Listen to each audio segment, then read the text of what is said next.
My name is Abdul Rahman Al Hassan Gomda. I'm the Director of Communications for the Ghana Hajj Board. Right. We understand this year operations are smooth.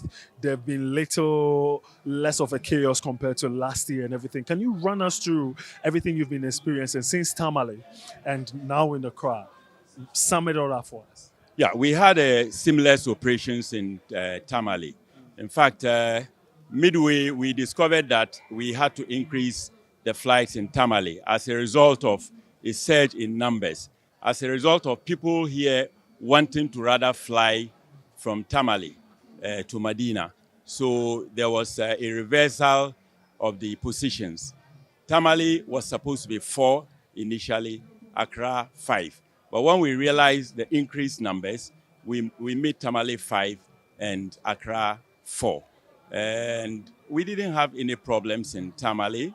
And we thank Almighty God for that. I think it's as a result of the efforts of the Ghana Hajj Board, coordination, stakeholders. Indeed, it is important to note that before the operations, we had 3 or 4 stakeholder engagements with the relevant agencies whose activities hinge upon the success or otherwise of Hajj operations. Ghana Airports Company Limited, the Ghana Police, the Ghana Immigration Service, NACOC, veterinary services, and you name it, all the relevant actors. We met with them, they made their demands. We, for instance, had a request from the Ghana Immigration Service that they wanted a certain number of tables and then PowerPoint for their, they have this Spices computer system, and which we got for them. There is a novelty. The novelty is that for the first time, we now have on my left-hand side, where indeed when passengers get to, they don't have to come back again. But occasionally we've had elderly persons asking for food, in which case they would want to come back and go back after being screened. For security purposes, that is not allowed. So this time around, there was a suggestion from one of the stakeholders that, look, why don't we create a place there for them to be eaten, and then select 2 persons who will be screened and even educated on the do's and don'ts of security management. So currently we have that arrangement there.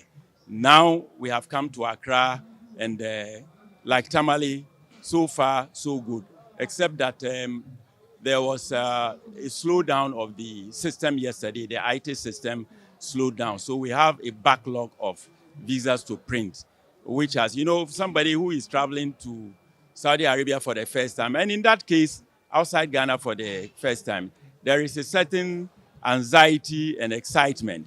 There is that fear that, hey, am I really going? Until they board the aircraft, they don't have that assurance. So we have that problem. If you go to the other side of the place, you find people running up and down as if they were not going to travel. But we are assuring them that the board and the secretariat are working hard to ensure that everything goes smoothly like we had in Tamale. So we understand there are 9 flights to go this year.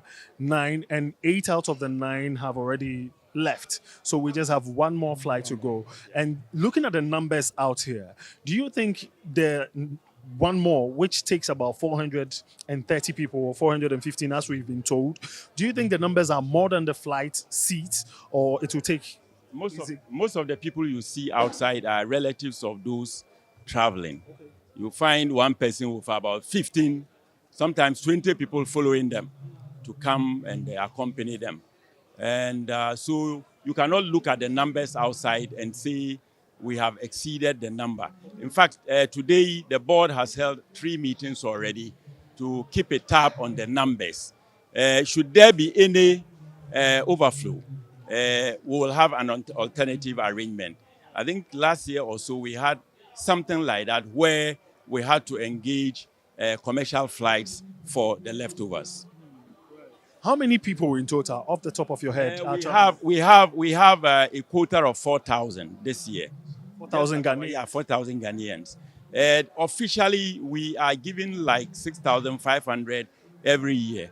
But if you don't meet that quota, you would run at a loss. So we try to make it 4,000 last year and this year. But if you make it 6,500 and you are unable to fill the seats, it will come at a cost to the board, which we try to obviate.